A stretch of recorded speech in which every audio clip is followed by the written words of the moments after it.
Hello, buyers! Another day, another vlog of property. I'm here at Barangay San Isidro, Makati City. It is for sale by the owner. Yan po ang passage. Yan, kita nyo naman yung street road niya. With lot area of 201 square meter with old structure to demolish. Maayos na po ang title niya na maayos na po ang title niyan. Uulitin ko, kulay green title na po ang papel niyan. Yan. 201 square meter with frontage of 10 meters by 20 meters. Depth, facing west. Ang zonal value po niyan is 120,000 per square meter. Yan, ayan po. With old structure to demolish. Flood-free po yung location. Malapit po sa cash and carry po yan. Yan po, yung passage siya.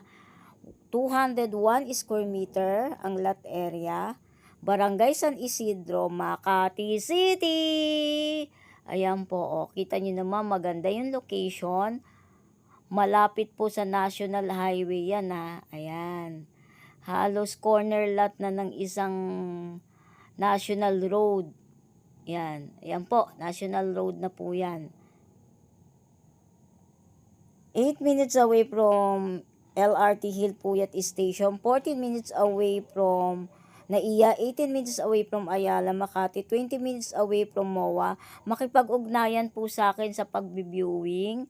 Schedule ng viewing 1 day ahead. I'm Lani Briones, 0933-813-7110. 201 square meter!